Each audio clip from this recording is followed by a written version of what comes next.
The Incredible Theft by Agatha Christie, Chapter 1. As the butler handed round the soufflé, Lord Mayfield leaned confidentially towards his neighbor on the right, Lady Julia Carrington. Known as a perfect host, Lord Mayfield took trouble to live up to his reputation. Although unmarried, he was always charming to women. Lady Julia Carrington was a woman of 40, tall, dark and vivacious. She was very thin, but still beautiful. Her hands and feet in particular were exquisite. Her manner was abrupt and restless, that of a woman who lived on her nerves. About opposite to her at the round table sat her husband, Air Marshal Sir George Carrington. His career had begun in the Navy, and he still retained the bluff breeziness of the ex-naval man. He was laughing and chaffing the beautiful Mrs. Vanderlyn, who was sitting on the other side of her host. Mrs. Vanderlyn was an extremely good-looking blonde. Her voice held a soupçon of American accent, just enough to be pleasant without undue exaggeration. On the other side of Sir George Carrington sat Mrs. Agatha, MP. Mrs. Agatha was a great authority on housing and infant welfare. She barked out short sentences rather than spoke them, and was generally of somewhat alarming aspect. It was perhaps natural that the Air Marshal would find his right-hand neighbor the pleasanter to talk to. Mrs. Agatha, who always talked shop wherever she was, barked out short spates of information on her special subjects to her left-hand neighbor, young Reggie Carrington. Reggie Carrington was 21, and completely uninterested in housing, infant welfare, and indeed any political subject. He said at intervals, "How frightful!" and "I absolutely agree with you," and his mind was clearly elsewhere.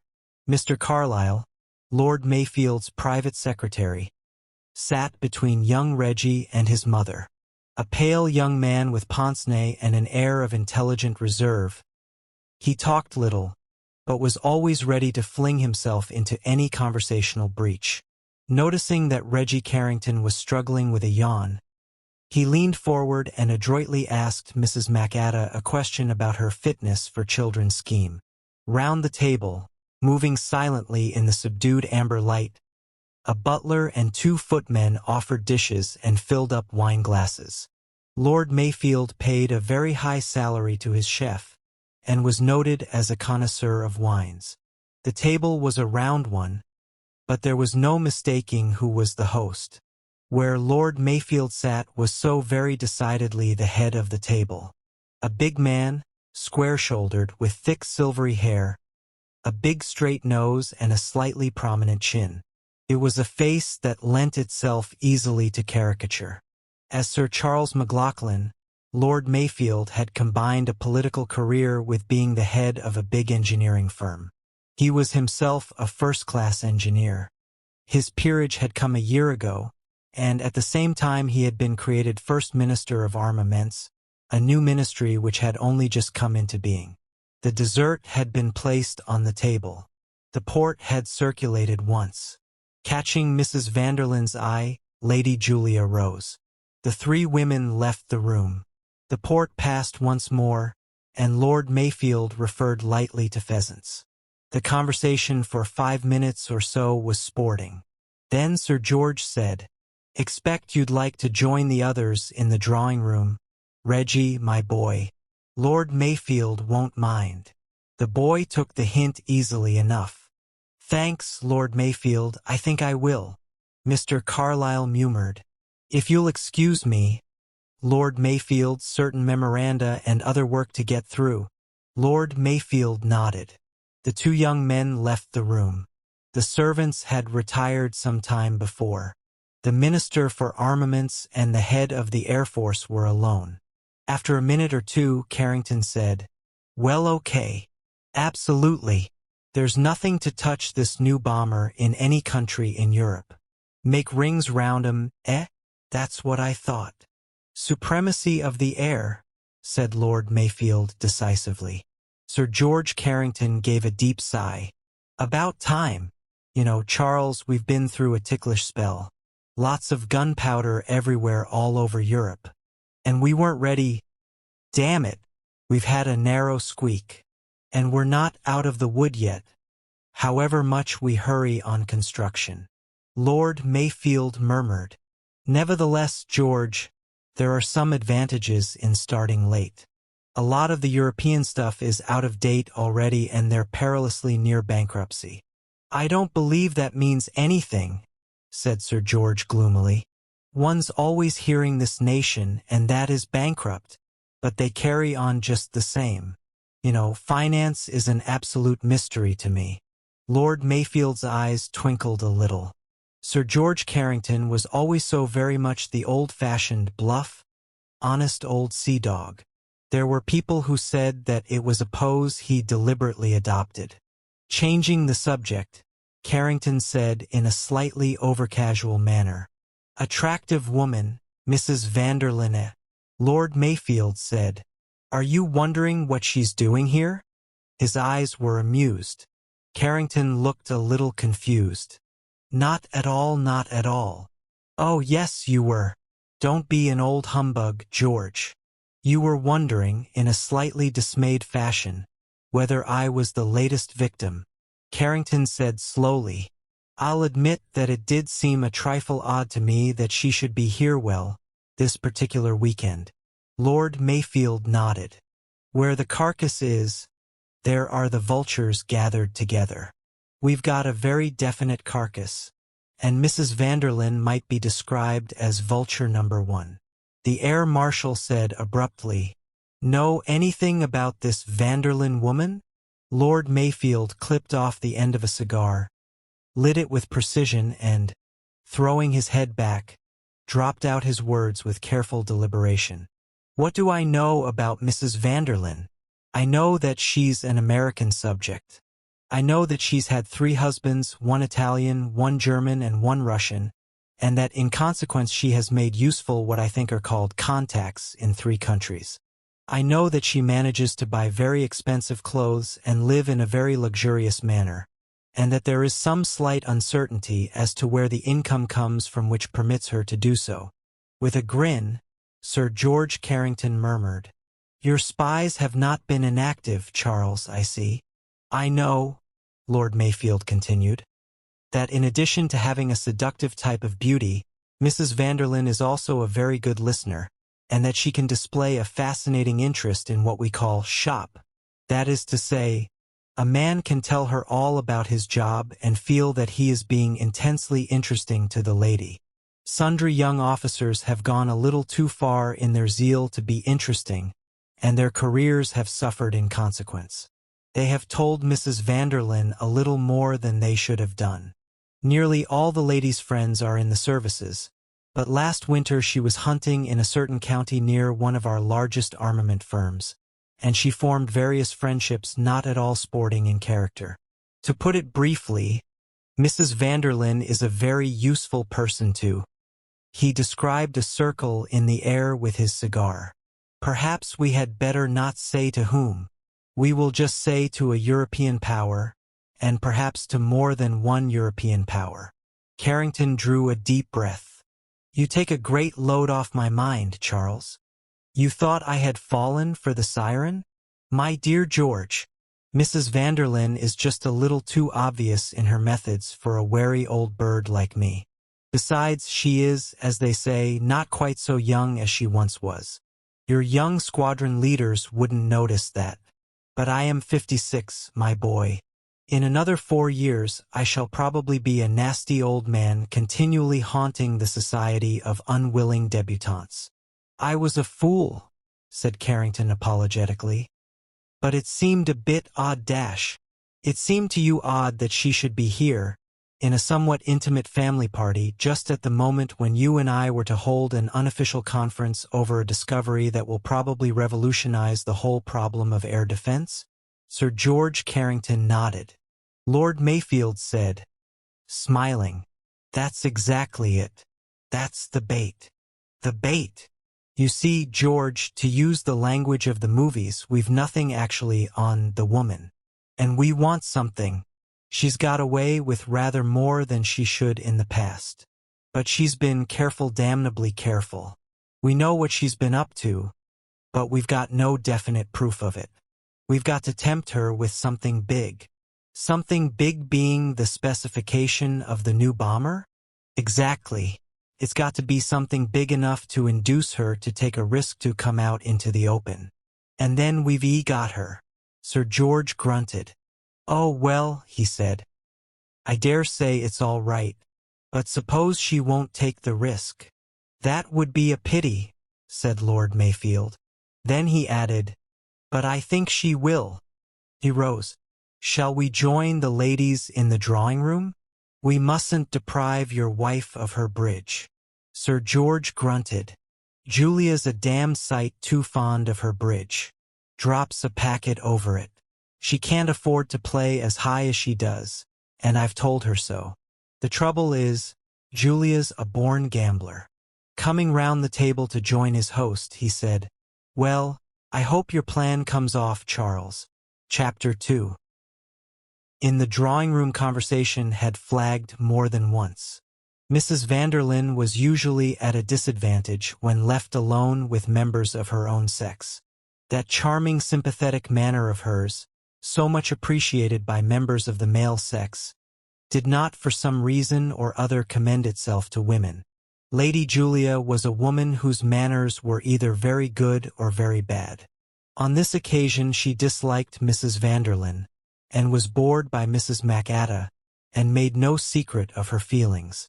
Conversation languished, and might have ceased altogether but for the latter. Mrs. Agatha was a woman of great earnestness of purpose. Mrs. Vanderlyn she dismissed immediately as a useless and parasitic type. Lady Julia she tried to interest in a forthcoming charity entertainment which she was organizing.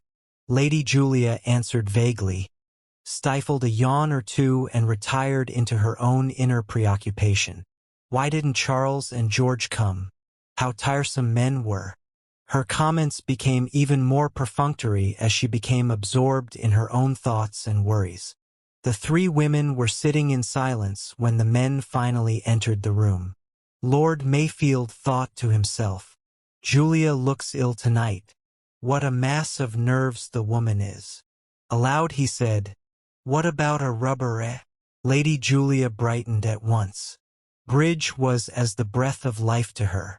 Reggie Carrington entered the room at that minute, and a four was arranged.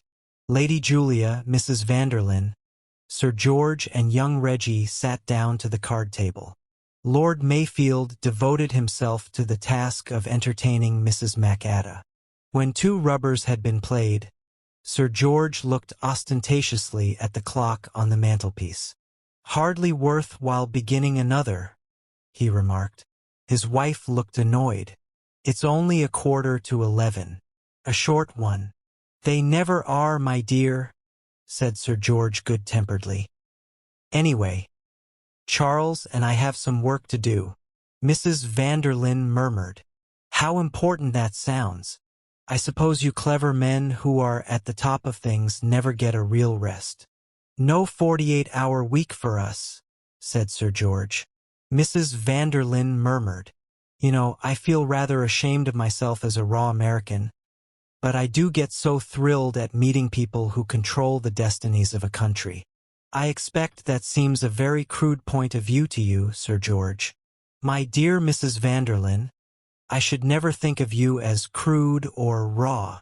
He smiled into her eyes. There was, perhaps, a hint of irony in the voice which she did not miss. Adroitly she turned to Reggie, smiling sweetly into his eyes. I'm sorry we're not continuing our partnership. That was a frightfully clever no-trump call of yours. Flushed and pleased, Reggie mumbled. Bit of a fluke that it came off. Oh no, it was really a clever bit of deduction on your part. You deduced from the bidding exactly where the cards must be, and you played accordingly. I thought it was brilliant. Lady Julia rose abruptly. The woman lays it on with a palette knife, she thought disgustedly. Then her eyes softened as they rested on her son. He believed it all. How pathetically young and pleased he looked. How incredibly naive he was. No wonder he got into scrapes. He was too trusting. The truth of it was he had too sweet a nature. George didn't understand him in the least. Men were so unsympathetic in their judgments.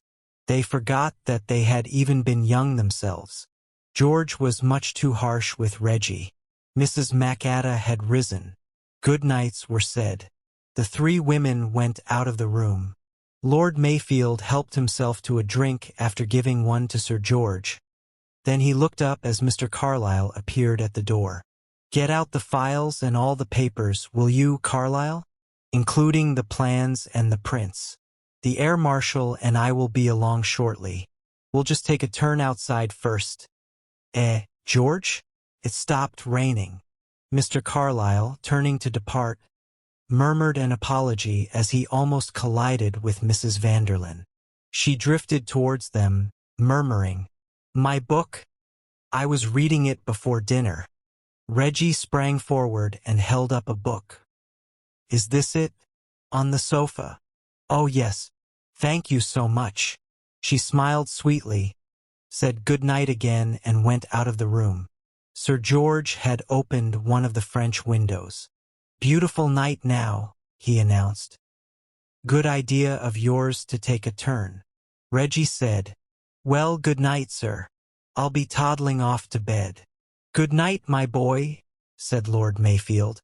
Reggie picked up a detective story which he had begun earlier in the evening and left the room. Lord Mayfield and Sir George stepped out upon the terrace. It was a beautiful night, with a clear sky studded with stars. Sir George drew a deep breath. "Phew, that woman uses a lot of scent," he remarked. Lord Mayfield laughed. "Anyway, it's not cheap scent. One of the most expensive brands on the market, I should say." Sir George gave a grimace. "I suppose one should be thankful for that." "You should, indeed. I think a woman smothered in cheap scent is one of the greatest abominations known to mankind." Sir George glanced up at the sky. "Extraordinary the way it's cleared. I heard the rain beating down when we were at dinner." The two men strolled gently along the terrace. The terrace ran the whole length of the house.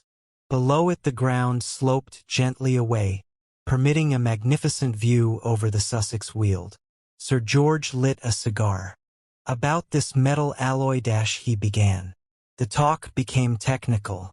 As they approached the far end of the terrace for the fifth time, Lord Mayfield said with a sigh, "Oh, well, I suppose we'd better get down to it." "Yes. Good bit of work to get through." The two men turned, and Lord Mayfield uttered a surprised ejaculation. "Hallo! See that?" "See what?" asked Sir George. "Thought I saw someone slip across the terrace from my study window." "Nonsense, old boy. I didn't see anything." "Well, I did, or I thought I did. Your eyes are playing tricks on you. I was looking straight down the terrace, and I'd have seen anything there was to be seen. There's precious little I don't see even if I do have to hold a newspaper at arm's length." Lord Mayfield chuckled. "I can put one over on you there, George. I read easily without glasses. But you can't always distinguish the fellow on the other side of the house. Or is that eyeglass of yours sheer intimidation?" Laughing, the two men entered Lord Mayfield's study, the French window of which was open. Mr. Carlyle was busy arranging some papers in a file by the safe. He looked up as they entered. "Ha! Carlyle, everything ready?" "Yes, Lord Mayfield. All the papers are on your desk." The desk in question was a big, important-looking writing table of mahogany set across a corner by the window. Lord Mayfield went over to it and began sorting through the various documents laid out. "Lovely night now," said Sir George. Mr. Carlyle agreed. "Yes, indeed. Remarkable the way it's cleared up after the rain." Putting away his file, Mr. Carlyle asked, "Will you want me any more tonight, Lord Mayfield?" "No, I don't think so, Carlyle. I'll put all these away myself. We shall probably be late." You'd better turn in. Thank you. Good night, Lord Mayfield. Good night, Sir George. Good night, Carlyle. As the secretary was about to leave the room, Lord Mayfield said sharply, "Just a minute, Carlyle. You've forgotten the most important of the lot." "I beg your pardon, Lord Mayfield. The actual plans of the bomber, man." The secretary stared. "They're right on the top, sir. They're nothing of the sort. But I've just put them there. Look for yourself, man." With a bewildered expression, the young man came forward and joined Lord Mayfield at the desk. Somewhat impatiently, the minister indicated the pile of papers. Carlyle sorted through them, his expression of bewilderment growing. "You see, they're not there," the secretary stammered. But it's incredible. I laid them there not 3 minutes ago." Lord Mayfield said good-humoredly, "You must have made a mistake. They must be still in the safe." "I don't see how I know I put them there." Lord Mayfield brushed past him to the open safe. Sir George joined them. A very few minutes sufficed to show that the plans of the bomber were not there. Dazed and unbelieving, the three men returned to the desk and once more turned over the papers. "My God!" said Mayfield. "They're gone!" Mr. Carlyle cried. "But it's impossible." "Who's been in this room?" snapped out the minister. "No one. No one at all. Look here, Carlyle.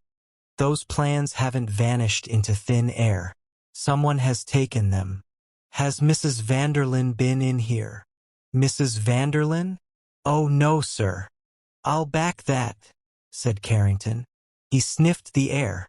"You'd soon smell if she had. That scent of hers."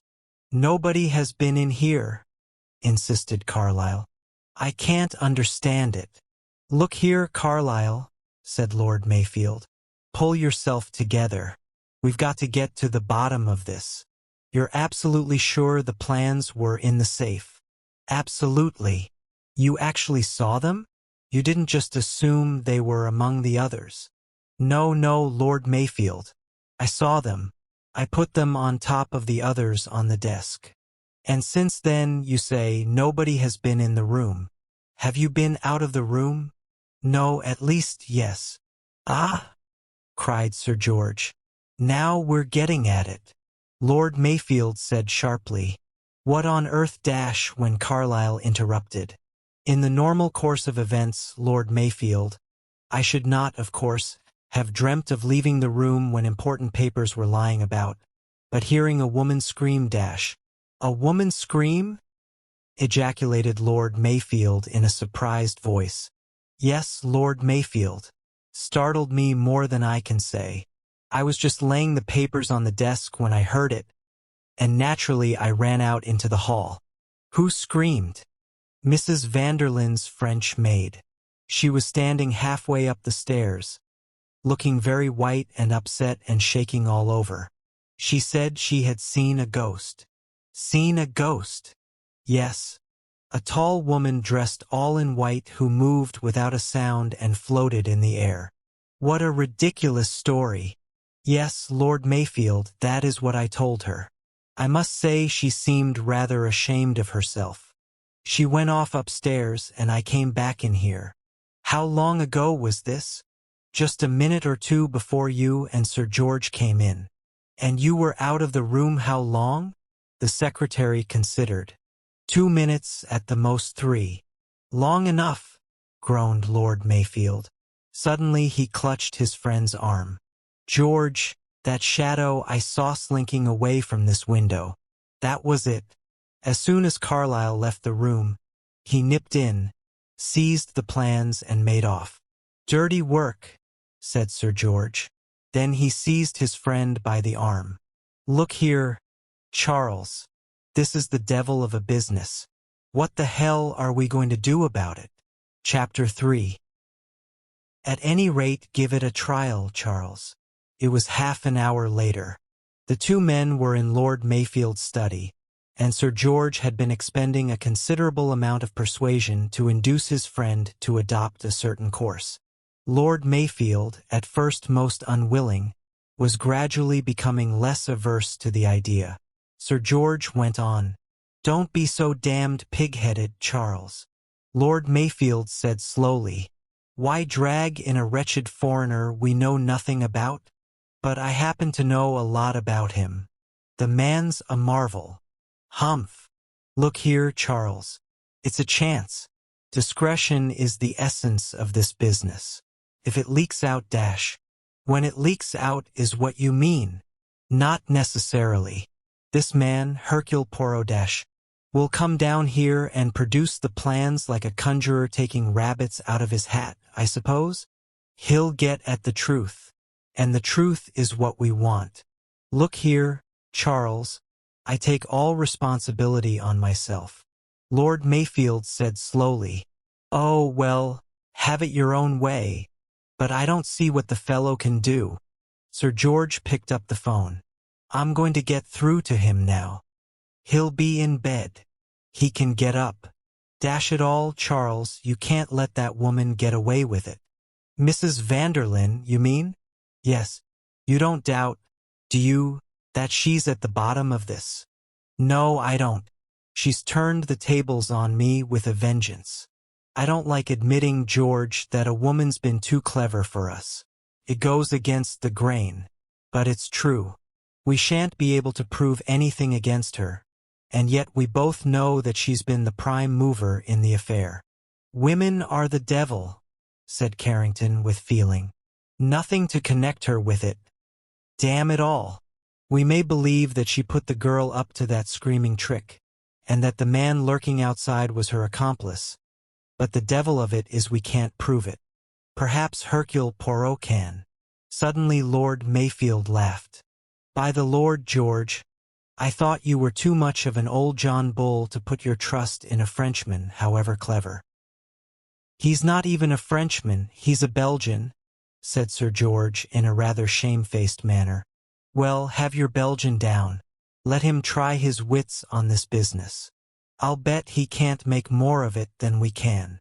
Without replying, Sir George stretched a hand to the telephone. Chapter 4. Blinking a little, Hercule Poirot turned his head from one man to the other.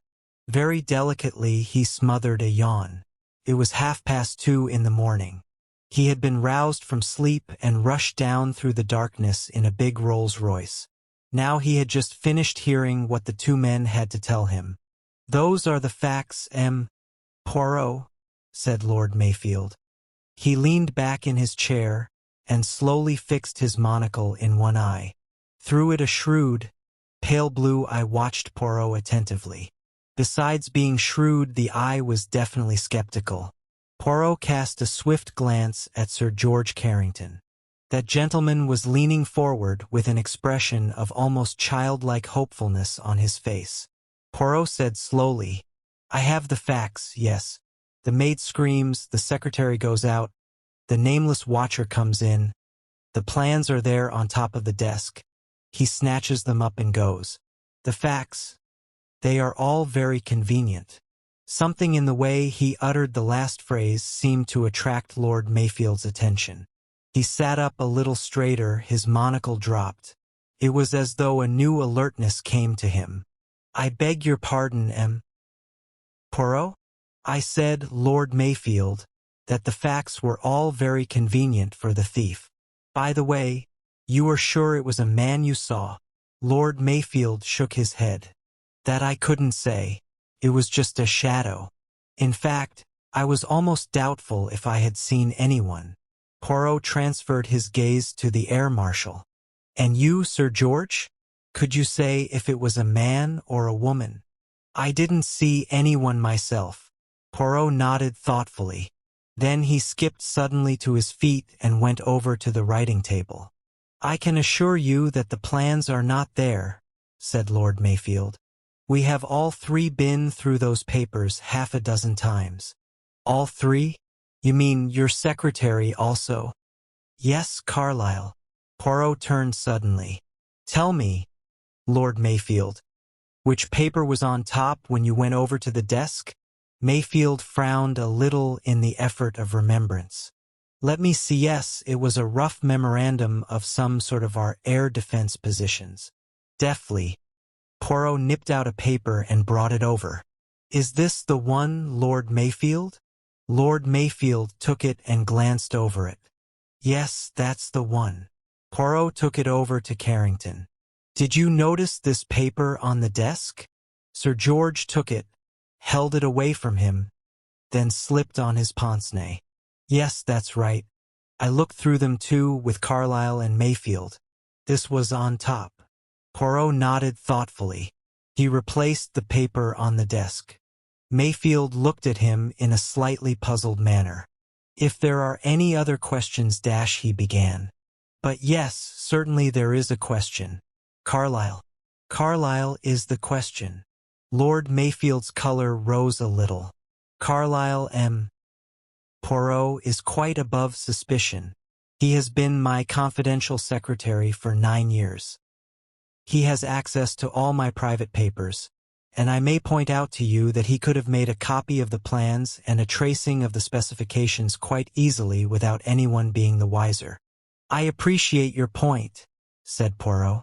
If he had been guilty, there would be no need for him to stage a clumsy robbery. In any case, said Lord Mayfield, I am sure of Carlyle. I will guarantee him. Carlyle, said Carrington gruffly, is all right. Poirot spread out his hands gracefully. And this Mrs. Vanderlyn, she is all wrong? She's a wrong and all right, said Sir George.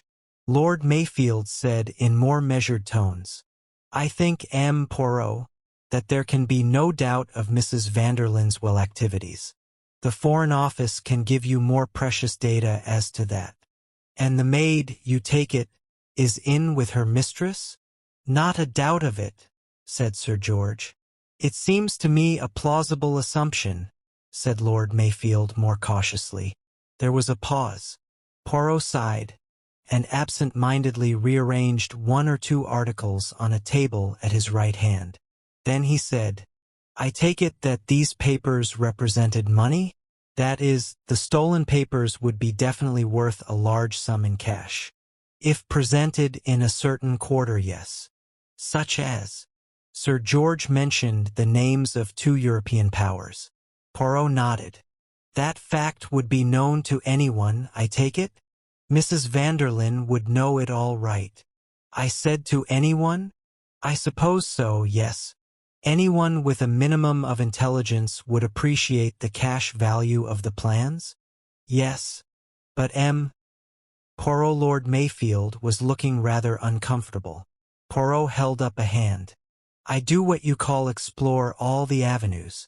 Suddenly he rose again, stepped nimbly out of the window, and with a flashlight examined the edge of the grass at the farther side of the terrace. The 2 men watched him. He came in again, sat down, and said, Tell me, Lord Mayfield, this malefactor, this skulker in the shadows, you do not have him pursued? Lord Mayfield shrugged his shoulders. At the bottom of the garden he could make his way out to a main road. If he had a car waiting there, he would soon be out of reach. But there are the police, the AA scouts. Sir George interrupted. You forget, Poirot.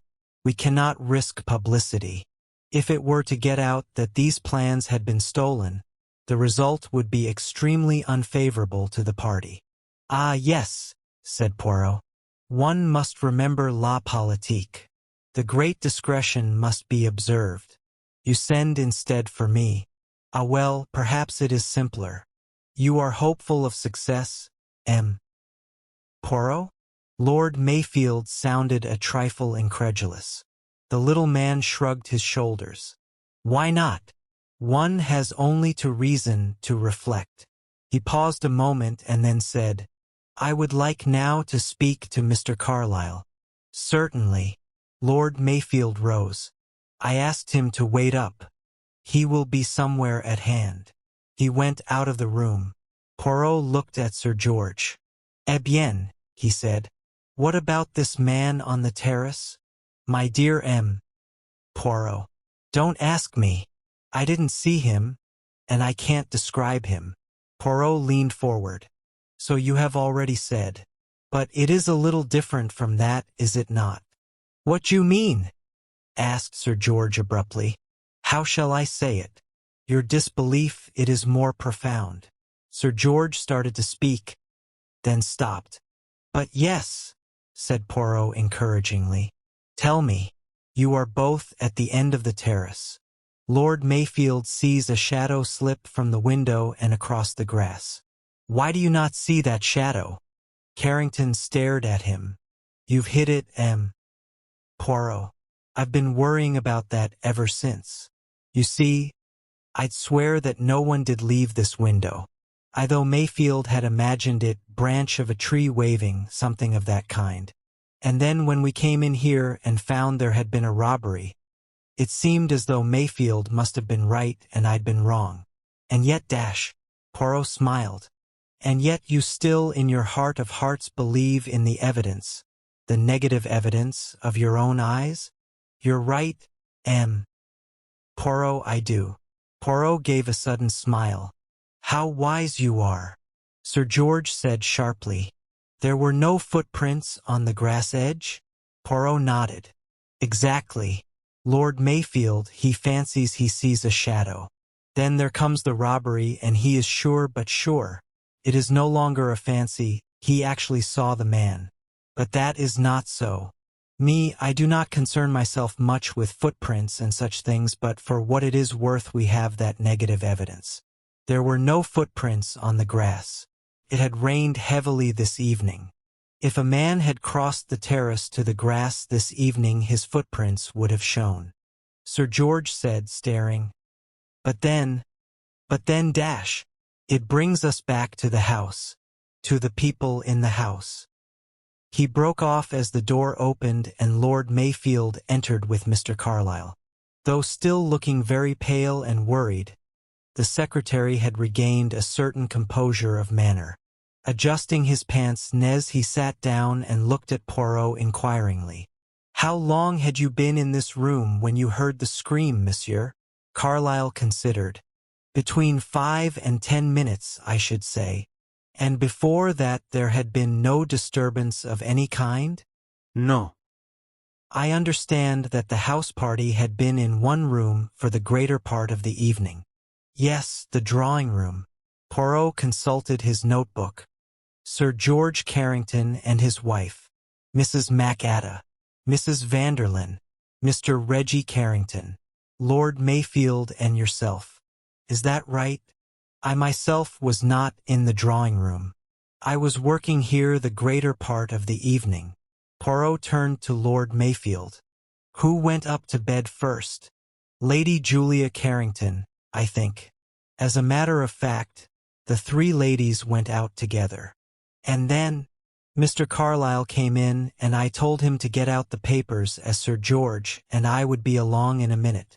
It was then that you decided to take a turn on the terrace? It was. Was anything said in Mrs. Vanderlyn's hearing as to your working in the study? The matter was mentioned, yes. But she was not in the room when you instructed Mr. Carlyle to get out the papers? No. Excuse me, Lord Mayfield, said Carlyle. Just after you had said that, I collided with her in the doorway. She had come back for a book. So you think she might have overheard? I think it quite possible, yes. She came back for a book, mused Poirot. Did you find her book? Lord Mayfield? Yes. Reggie gave it to her. Ah, yes, it is what you call the old gasp, no, pardon, the old wheeze that, to come back for a book. It is often useful. You think it was deliberate? Poirot shrugged his shoulders. And after that, you two gentlemen go out on the terrace. And Mrs. Vanderlyn. She went off with her book. And the young Reggie. He went to bed also. Yes. And Mr. Carlyle, he comes here and sometime between 5 and 10 minutes later, he heard a scream. Continue, Carlyle. You heard a scream and you went out into the hall. Perhaps it would be simplest if you reproduced exactly your actions. Mr. Carlyle got up a little awkwardly. Here I scream, said Poirot helpfully. He opened his mouth and emitted a shrill bleat. Lord Mayfield turned his head away to hide a smile, and Mr. Carlyle looked extremely uncomfortable. Allez! Forward! March!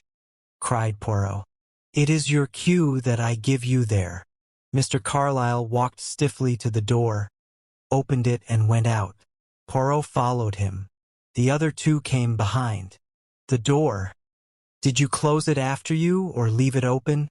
I can't really remember. I think I must have left it open. No matter. Proceed. Still with extreme stiffness, Mr. Carlyle walked to the bottom of the staircase and stood there looking up. Poirot said, The maid, you say, was on the stairs. Whereabouts? About halfway up. And she was looking upset. Definitely so. Eh bien, I am the maid. Poirot ran nimbly up the stairs. About here. A step or two higher. Like this. Poirot struck an attitude. Well, not quite like that. How then? Well, she had her hands to her head. Ah, her hands to her head. That is very interesting. Like this. Poirot raised his arms. His hands rested on his head just above each ear. Yes, that's it. Aha! And tell me, Carlyle, she was a pretty girl, yes. Really? I didn't notice. Carlyle's voice was repressive. Aha, you did not notice? But you are a young man. Does not a young man notice when a girl is pretty? Really, Poirot, I can only repeat that I did not do so. Carlyle cast an agonized glance at his employer. Sir George Carrington gave a sudden chuckle. Poirot seems determined to make you out a gay dog, Carlyle, he remarked. I always notice when a girl is pretty, announced Poirot as he descended the stairs. The silence with which Mr. Carlyle greeted this remark was somewhat pointed. Poirot went on. And it was then she told this tale of having seen a ghost? Yes. Did you believe the story? Well, hardly, Poirot. I do not mean, do you believe in ghosts? I mean, did it strike you that the girl herself really thought she had seen something? Oh, as to that, I couldn't say. She was certainly breathing fast and seemed upset. You did not see or hear anything of her mistress? Yes, as a matter of fact I did. She came out of her room in the gallery above and called, Leonie. And then, the girl ran up to her and I went back to the study. Whilst you were standing at the foot of the stairs here, could anyone have entered the study by the door you had left open? Carlyle shook his head. Not without passing me. The study door is at the end of the passage, as you see. Poirot nodded thoughtfully. Mr. Carlyle went on in his careful, precise voice. I may say that I am very thankful that Lord Mayfield actually saw the thief leaving the window. Otherwise I myself should be in a very unpleasant position. Nonsense, my dear Carlyle, broke in Lord Mayfield impatiently. No suspicion could possibly attach to you. It is very kind of you to say so, Lord Mayfield, but facts are facts, and I can quite see that it looks badly for me. In any case, I hope that my belongings and myself may be searched.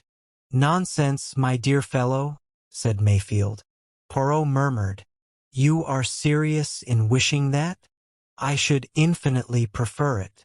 Poirot looked at him thoughtfully for a minute or two and murmured, I see. Then he asked, Where is Mrs. Vanderlyn's room situated in regard to the study? It is directly over it. With a window looking out over the terrace? Yes. Again Poirot nodded. Then he said, Let us go to the drawing-room. Here he wandered round the room, examined the fastenings of the windows, glanced at the scorers on the bridge table, and then finally addressed Lord Mayfield. This affair, he said, is more complicated than it appears, but one thing is quite certain. The stolen plans have not left this house. Lord Mayfield stared at him. But, my dear M. Poirot, the man I saw leaving the study dash. There was no man. But I saw him dash. With the greatest respect, Lord Mayfield, you imagined you saw him. The shadow cast by the branch of a tree deceived you. The fact that a robbery occurred naturally seemed a proof that what you had imagined was true. Really, M. Poirot, the evidence of my own eyes dash. Back my eyes against yours any day, old boy, put in Sir George. You must permit me, Lord Mayfield, to be very definite on that point. No one crossed the terrace to the grass. Looking very pale and speaking stiffly, Mr. Carlyle said, in that case, if M. Poirot is correct, suspicion automatically attaches itself to me. I am the only person who could possibly have committed the robbery. Lord Mayfield sprang up. Nonsense. Whatever M. Poirot thinks about it, I don't agree with him. I am convinced of your innocence, my dear Carlyle. In fact, I'm willing to guarantee it. Poirot murmured mildly. But I have not said that I suspect M. Carlyle. Carlyle answered, no, but you've made it perfectly clear that no one else had a chance to commit the robbery. Du tout. Du tout. But I have told you nobody passed me in the hall to get to the study door. I agree. But someone might have come in through the study window. But that is just what you said did not happen? I said that no one from outside could have come and left without leaving marks on the grass. But it could have been managed from inside the house. Someone could have gone out from his room by one of these windows, slipped along the terrace, in at the study window and back again in here. Mr. Carlyle objected. But Lord Mayfield and Sir George Carrington were on the terrace. They were on the terrace, yes, but they were en promenade. Sir George Carrington's eyes may be of the most reliable. Poirot made a little bow. But he does not keep them in the back of his head.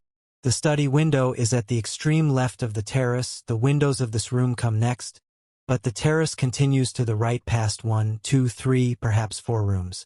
Dining room, billiard room, morning room and library, said Lord Mayfield. And you walked up and down the terrace. How many times? At least 5 or 6. You see, it is easy enough. The thief has only to watch for the right moment. Carlyle said slowly, you mean that when I was in the hall talking to the French girl, the thief was waiting in the drawing room? That is my suggestion. It is, of course, only a suggestion. It doesn't sound very probable to me, said Lord Mayfield. Too risky. The Air Marshal demurred. I don't agree with you, Charles. It's perfectly possible. Wonder I hadn't the wits to think of it for myself.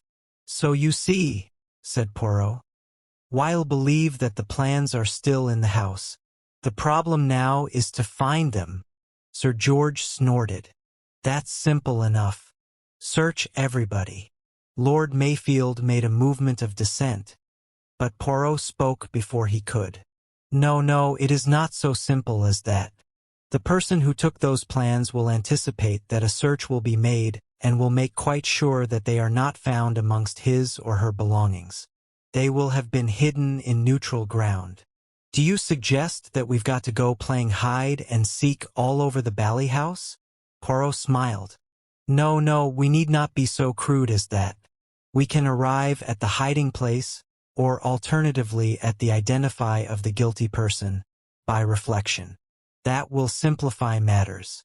In the morning I would like an interview with every person in the house.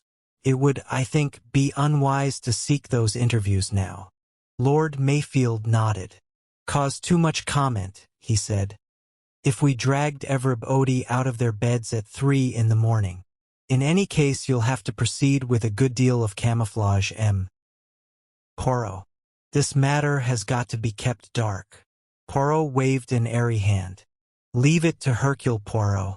The lies I invent are always most delicate and most convincing. Tomorrow, then, I conduct my investigations. But tonight, I should like to begin by interviewing you, Sir George, and you, Lord Mayfield." He bowed to them both. "You mean alone?" "That was my meaning." Lord Mayfield raised his eyes slightly.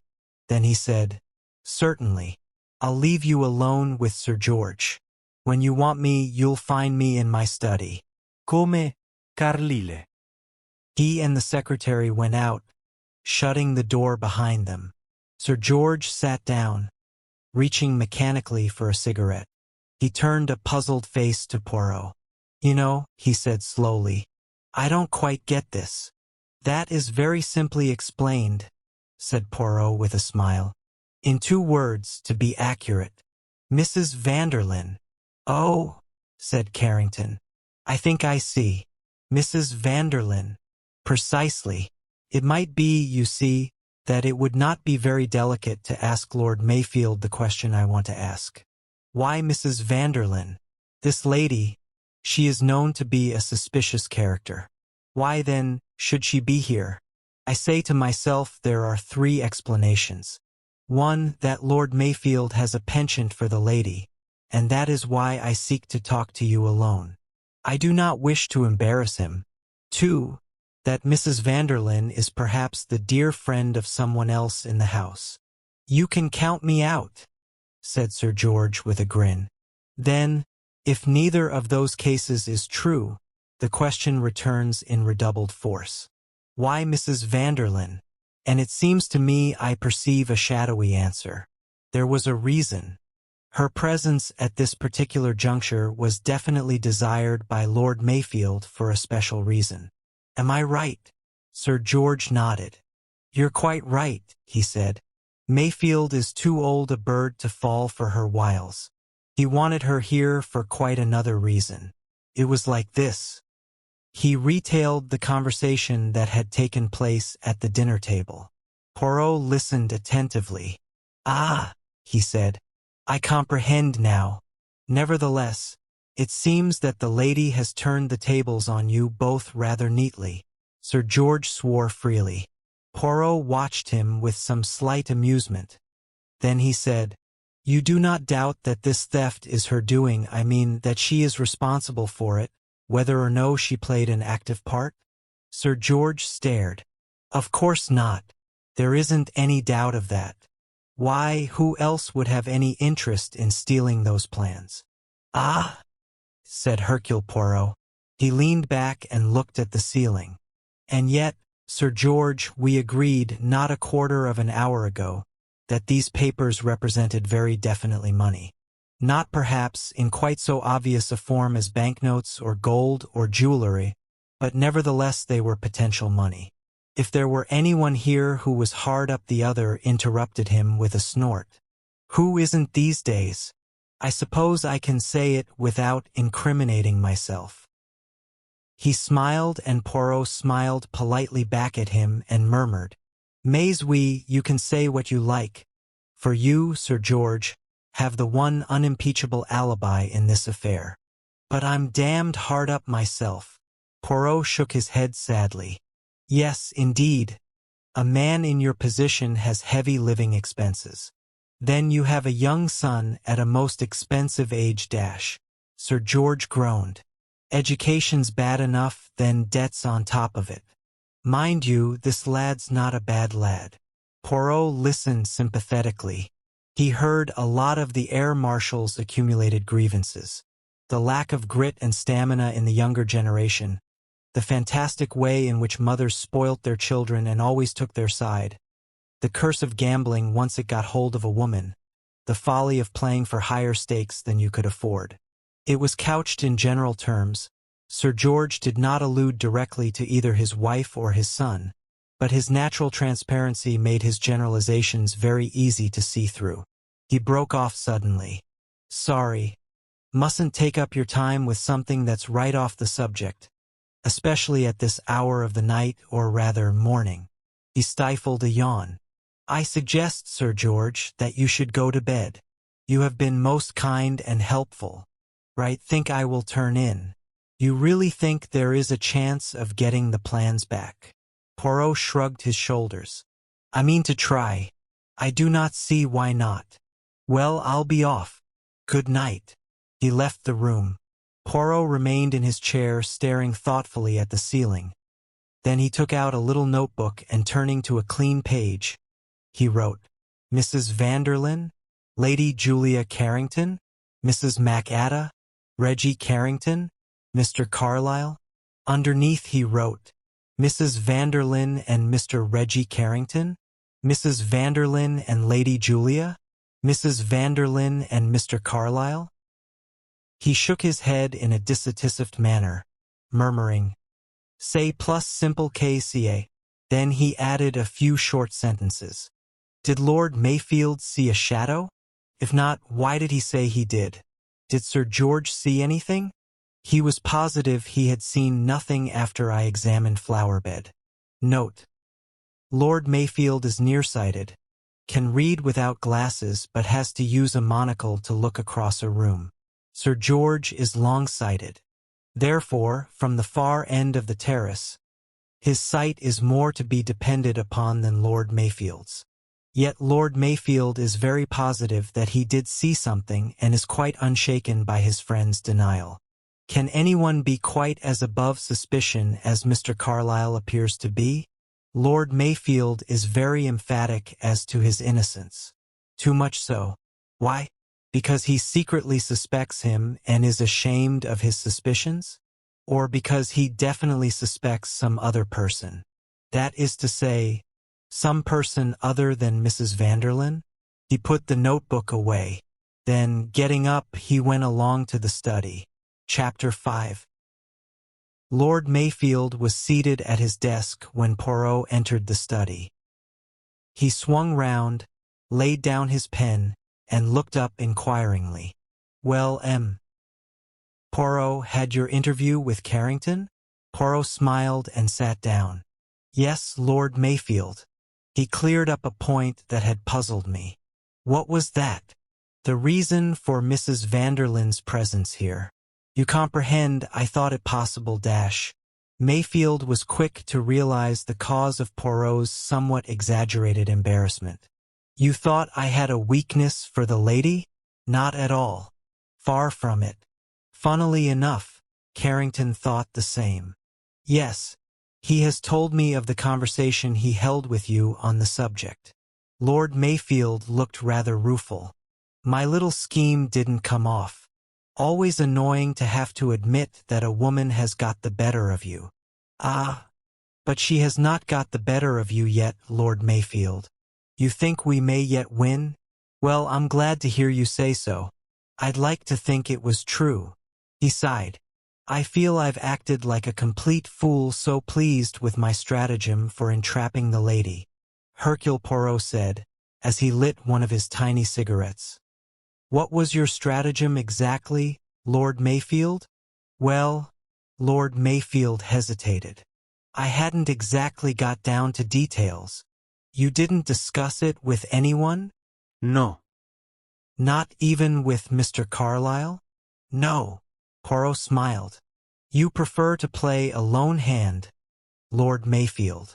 I have usually found it the best way, said the other a little grimly. Yes, you are wise. Trust no one. But you did mention the matter to Sir George Carrington.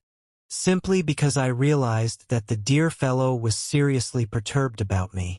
Lord Mayfield smiled at the remembrance. He is an old friend of yours? Yes. I have known him for over 20 years. And his wife. I have known his wife also, of course. But, pardon me if I am impertinent, you are not on the same terms of intimacy with her? I don't really see what my personal relationships to people has to do with the matter in hand, Poirot. But I think, Lord Mayfield, that they may have a good deal to do with it. You agreed, did you not, that my theory of someone in the drawing-room was a possible one? Yes. In fact, I agree with you that that is what must have happened. We will not say must. That is too self-confident a word.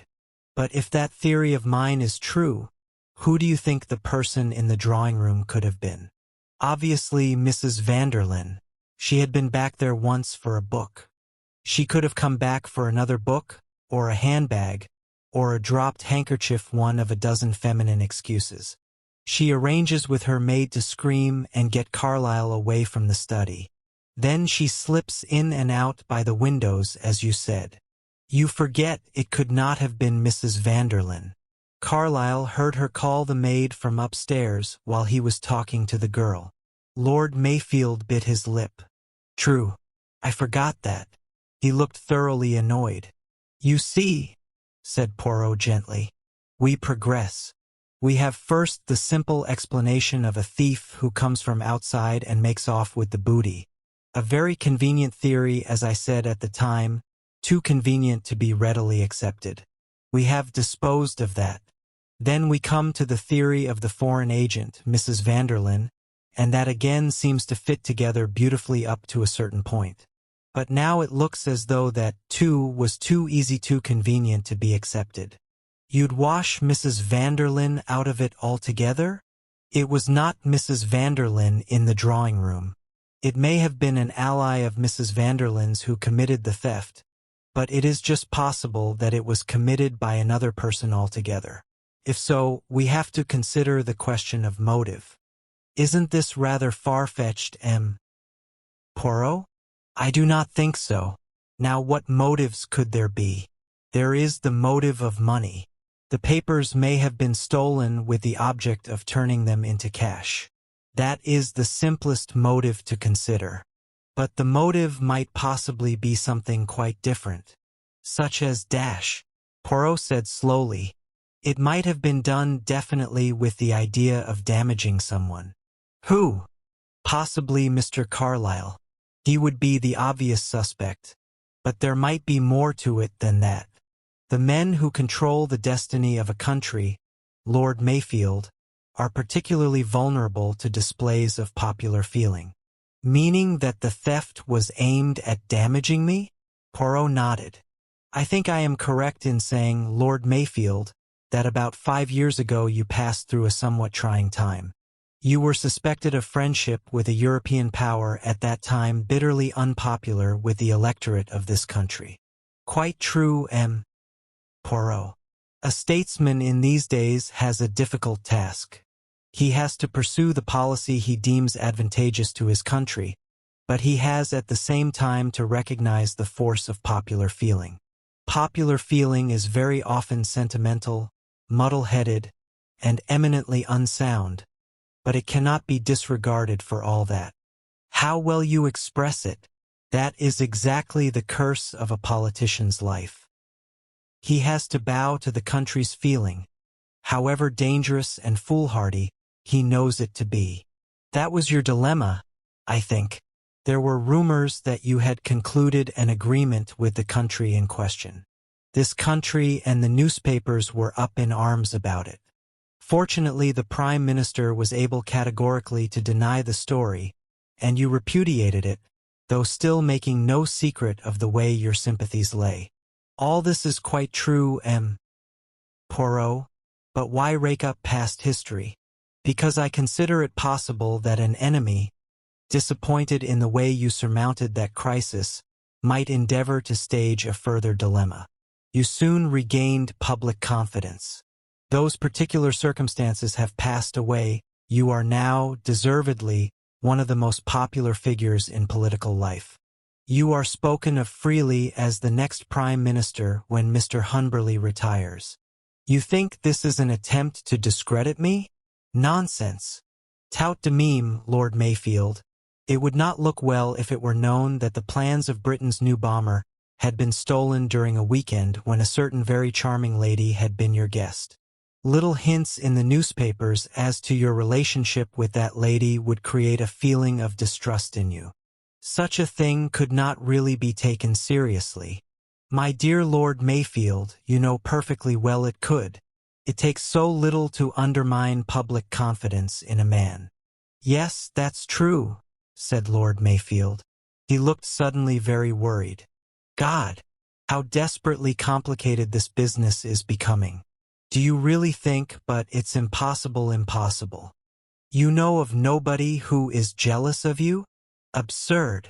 At any rate, you will admit that my questions about your personal relationships with the members of this house party are not totally irrelevant. Oh, perhaps.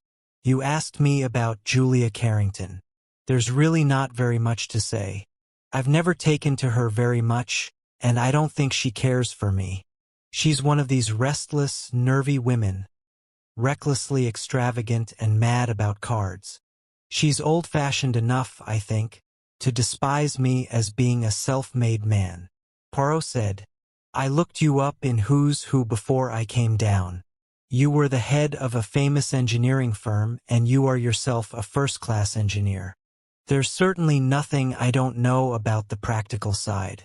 I've worked my way up from the bottom. Lord Mayfield spoke rather grimly. Oh la la, cried Poirot. I have been a fool but a fool. The other stared at him. I beg your pardon, M. Poirot? It is that a portion of the puzzle has become clear to me. Something I did not see before, but it all fits in. Yes, it fits in with beautiful precision.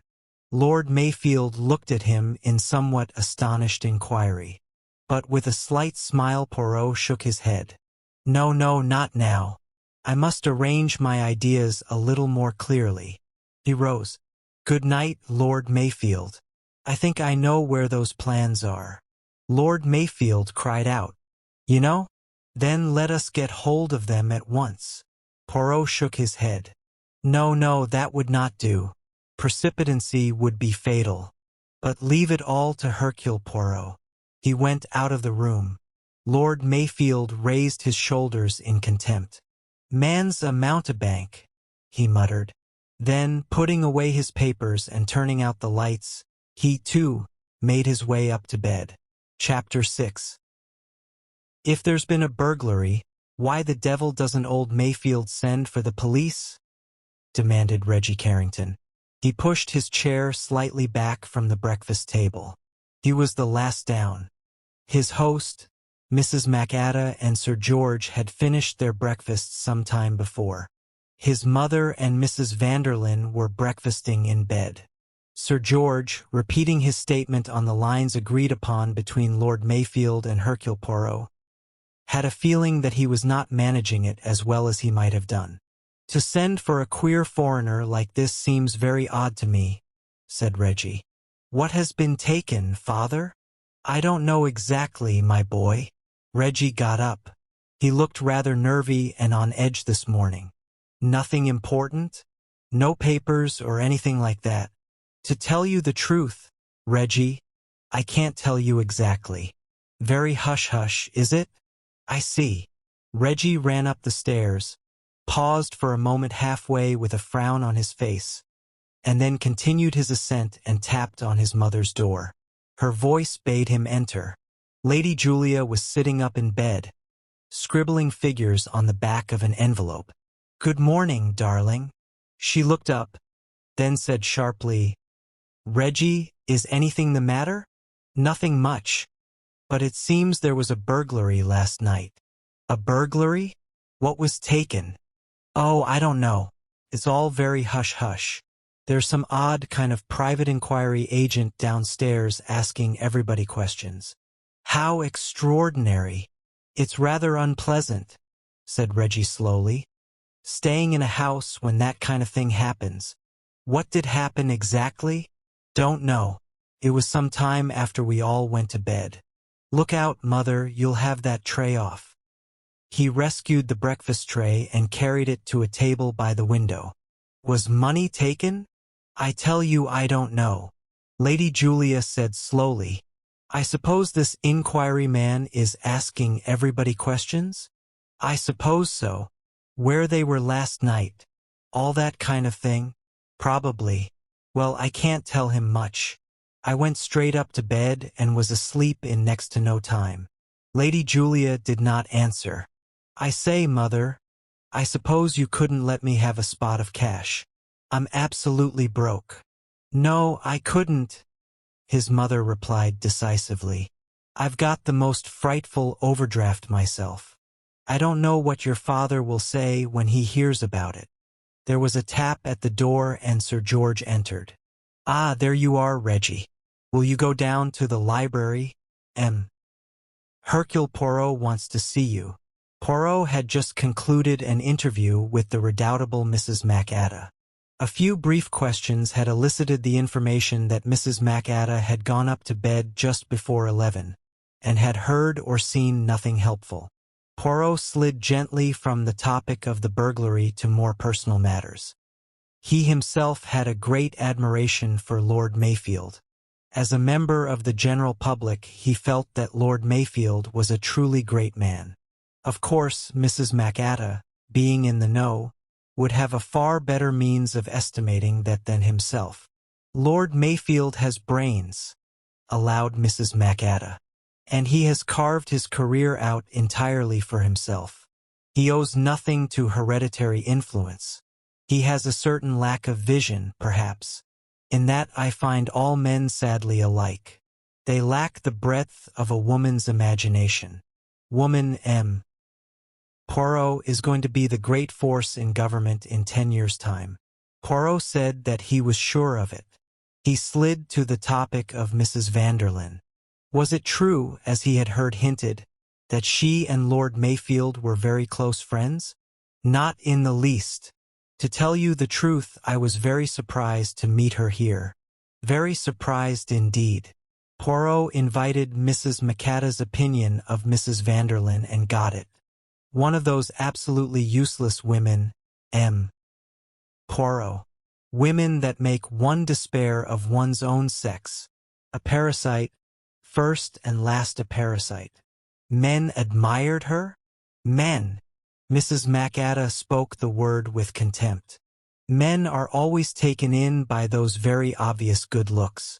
That boy, now young Reggie Carrington, flushing up every time she spoke to him, absurdly flattered by being taken notice of by her, and the silly way she flattered him too, praising his bridge which actually was far from brilliant.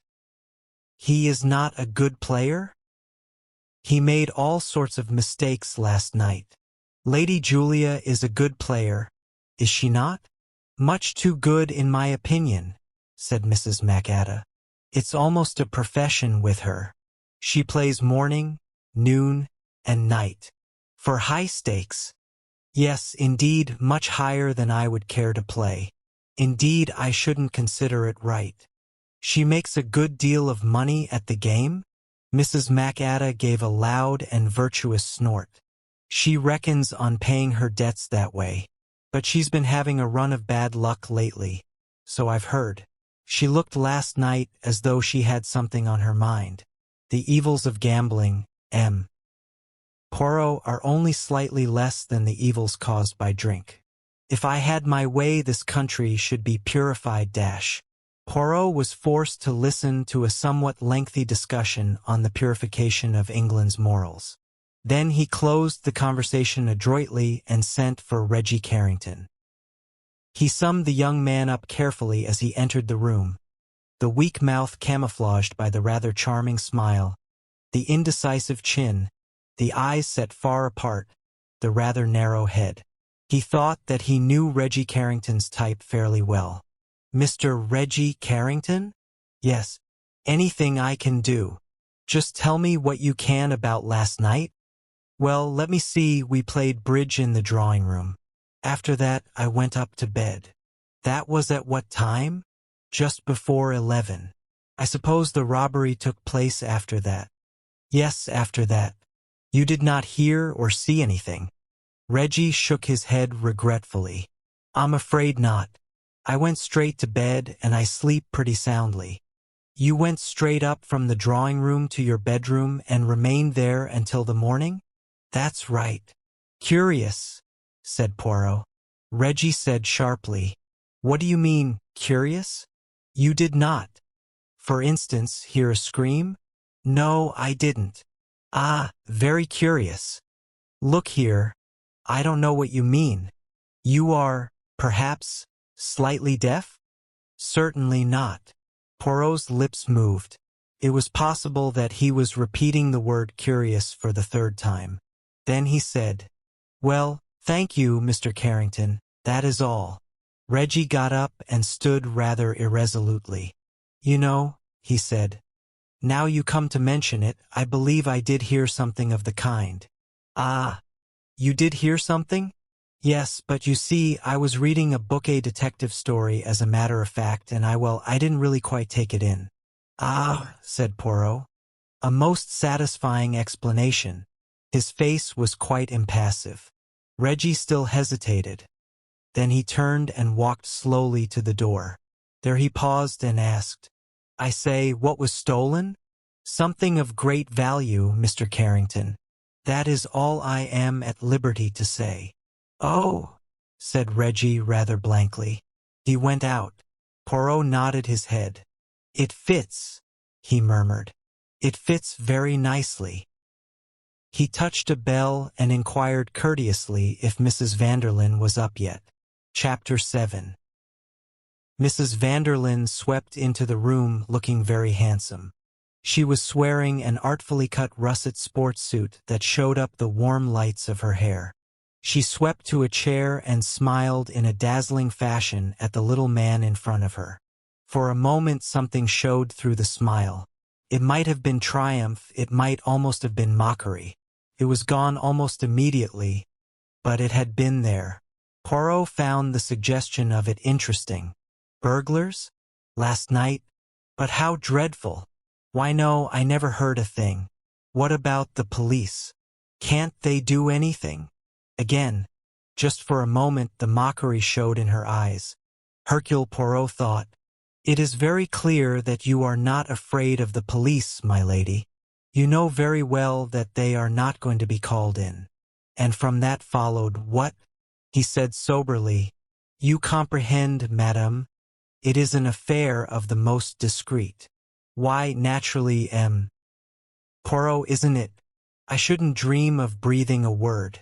I'm much too great an admirer of dear Lord Mayfield's to do anything to cause him the least little bit of worry. She crossed her knees. A highly polished slipper of brown leather dangled on the tip of her silk-shod foot. She smiled, a warm, compelling smile of perfect health and deep satisfaction. Do tell me if there's anything at all I can do? I thank you, madam. You played bridge in the drawing-room last night. Yes. I understand that then all the ladies went up to bed? That is right. But someone came back to fetch a book. That was you, was it not, Mrs. Vanderlyn? I was the first one to come back, yes. What do you mean the first one? Said Poirot sharply. I came back right away, explained Mrs. Vanderlyn.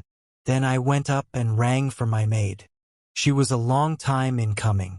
I rang again. Then I went out on the landing. I heard her voice and I called her. After she had brushed my hair, I sent her away. She was in a nervous, upset state and tangled the brush in my hair once or twice. It was then, just as I sent her away, that I saw Lady Julia coming up the stairs. She told me she had been down again for a book, too. Curious, wasn't it? Mrs. Vanderlyn smiled as she finished, a wide, rather feline smile.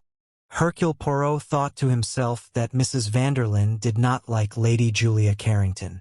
As you say, madam. Tell me, did you hear your maid scream? Why, yes, I did hear something of that kind. Did you ask her about it? Yes. She told me she thought she had seen a floating figure in white. Such nonsense. What was Lady Julia wearing last night? Oh, you think perhaps yes, I see. She was wearing a white evening dress. Of course, that explains it. She must have caught sight of her in the darkness just as a white figure. These girls are so superstitious. Your maid has been with you a long time, madam? Oh, no. Mrs. Vanderlyn opened her eyes rather wide. Only about 5 months. I should like to see her presently, if you do not mind, madam. Mrs. Vanderlyn raised her eyebrows. Oh, certainly, she said rather coldly. I should like, you understand, to question her. Oh, yes. Again a flicker of amusement. Poirot rose and bowed. Madam, he said, You have my complete admiration. Mrs. Vanderlyn for once seemed a trifle taken aback. Oh, Poirot, how nice of you, but why? You are, madam, so perfectly armored, so completely sure of yourself. Mrs. Vanderlyn laughed a little uncertainly. Now I wonder, she said, if I am to take that as a compliment? Poirot said, it is, perhaps, a warning not to treat life with arrogance. Mrs. Vanderlyn laughed with more assurance. She got up and held out a hand. Dear M. Poirot, I do wish you all success. Thank you for all the charming things you have said to me. She went out. Poirot murmured to himself. You wish me success, do you? Ah, but you are very sure I am not going to meet with success. Yes, you are very sure indeed. It annoys me very much. With a certain petulance, he pulled the bell and asked that Mademoiselle Leonie might be sent to him. His eyes roamed over her appreciatively as she stood hesitating in the doorway, demure in her black dress with her neatly parted black waves of hair and her modestly dropped eyelids. He nodded slow approval. Come in, Mademoiselle Leonie, he said. Do not be afraid. She came in and stood demurely before him. Do you know, said Poirot with a sudden change of tone, that I find you very good to look at.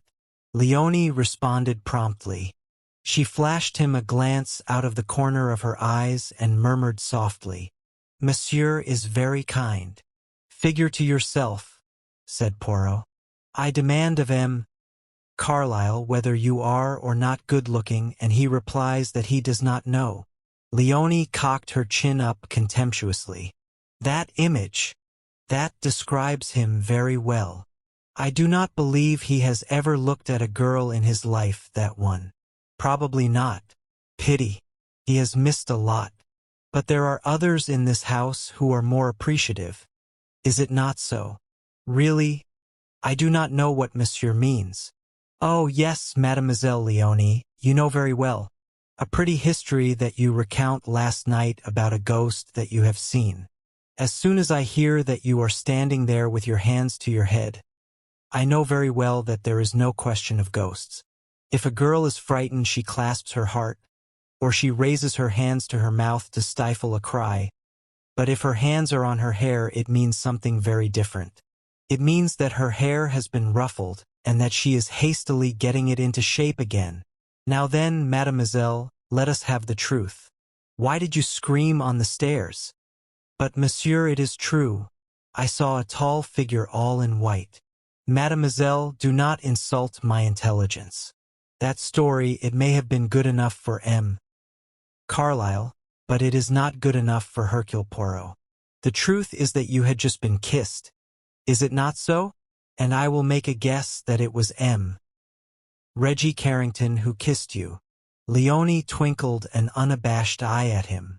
Eh bien, she demanded. After all, what is a kiss? What, indeed? Said Poirot gallantly. You see, the young gentleman, he came up behind me and caught me round the waist, and so naturally he startled me and I screamed. If I had known, well, then naturally I would not have screamed. Naturally, agreed Poirot. But he came upon me like a cat. Then the study door opened and out came M.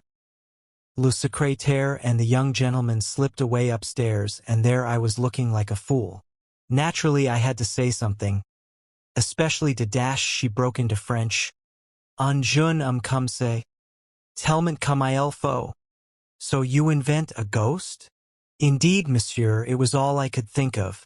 A tall figure all in white that floated. It is ridiculous, but what else could I do? Nothing.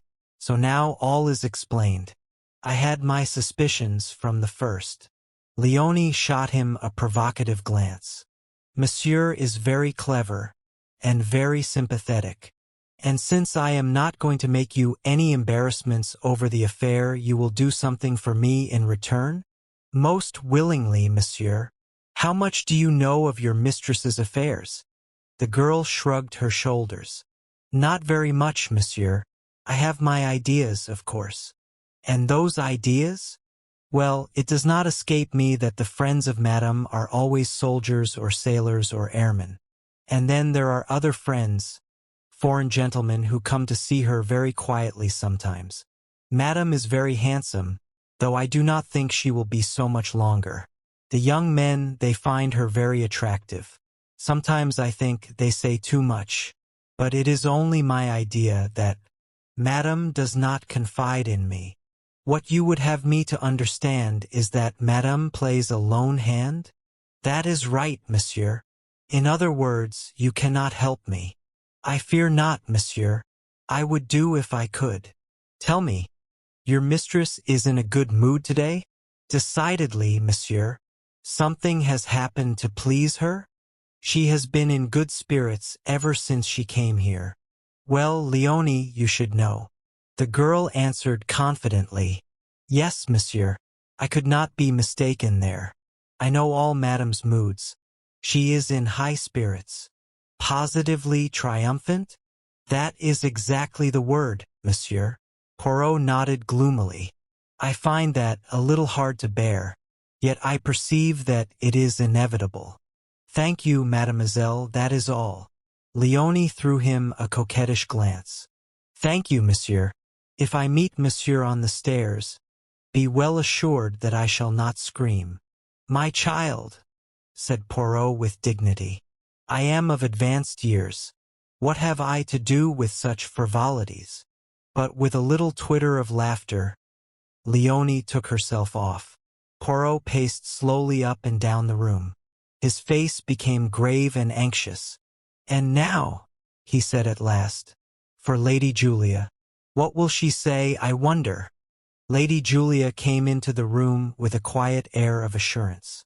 She bent her head graciously, accepted the chair that Poirot drew forward, and spoke in a low, well-bred voice. Lord Mayfield says that you wish to ask me some questions. Yes, madam. It is about last night. About last night, yes? What happened after you had finished your game of bridge? My husband thought it was too late to begin another. I went up to bed. And then, I went to sleep. That is all. Yes, I'm afraid I can't tell you anything of much interest. When did this, she hesitated, burglary occur? Very soon after you went upstairs. I see. And what exactly was taken?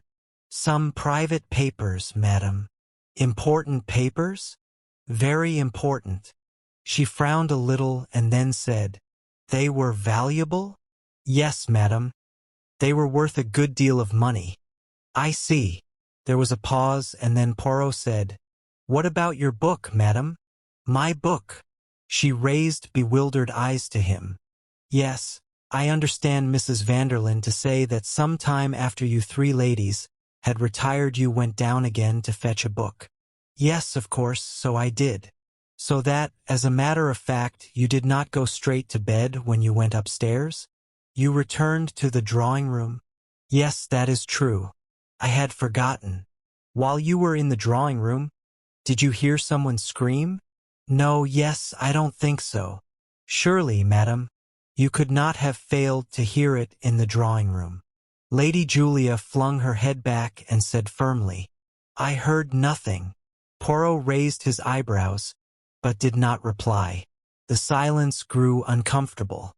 Lady Julia asked abruptly, What is being done? Being done? I do not understand you, madam.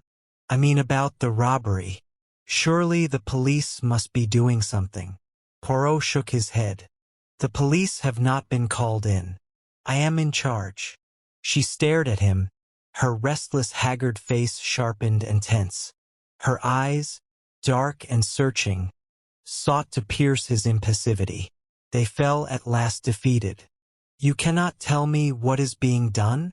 I can only assure you, madam, that I am leaving no stone unturned. To catch the thief, or to recover the papers?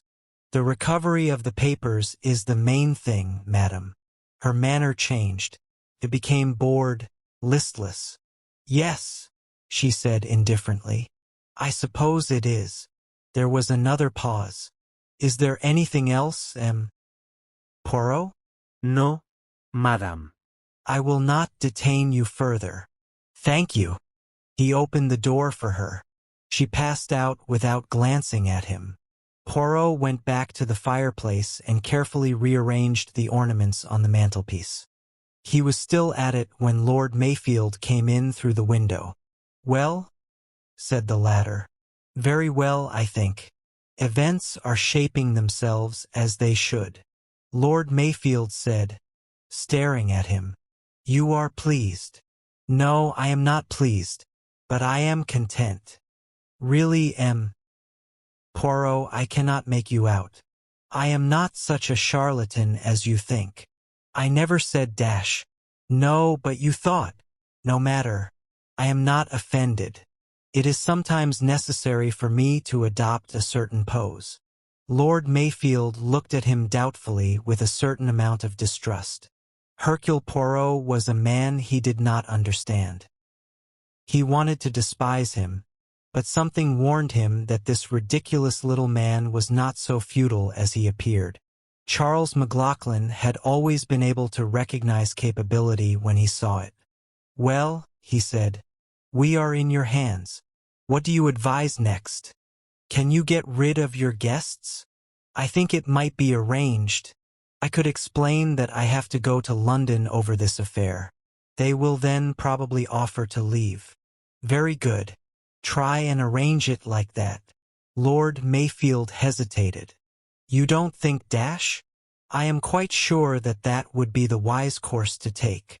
Lord Mayfield shrugged his shoulders. "Well, if you say so." He went out. Chapter 8. The guests left after lunch. Mrs. Vanderlyn and Mrs. Agatha went by train. The Carringtons had their car. Poirot was standing in the hall as Mrs. Vanderlyn bade her host a charming farewell. "So terribly sorry for you having this bother and anxiety. I do hope it will turn out all right for you. I shan't breathe a word of anything." She pressed his hand and went out to where the Rolls was waiting to take her to the station. Mrs. Agatha was already inside. Her adieu had been curt and unsympathetic.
Dear listener, we close the pages on another tale, a journey through words, imagination, and emotion.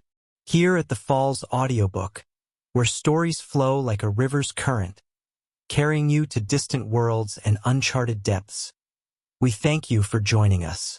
As always, we invite you to linger a little longer. Subscribe to our channel to discover more stories waiting to be heard, each a cascade of voices, ideas, and artistry. And remember, every great story begins with a single word. Perhaps the next one will begin with you. Until our voices meet again, may your days be filled with quiet moments, rich pages, and the soothing sound of a story well told. This is the Falls Audiobook, signing off.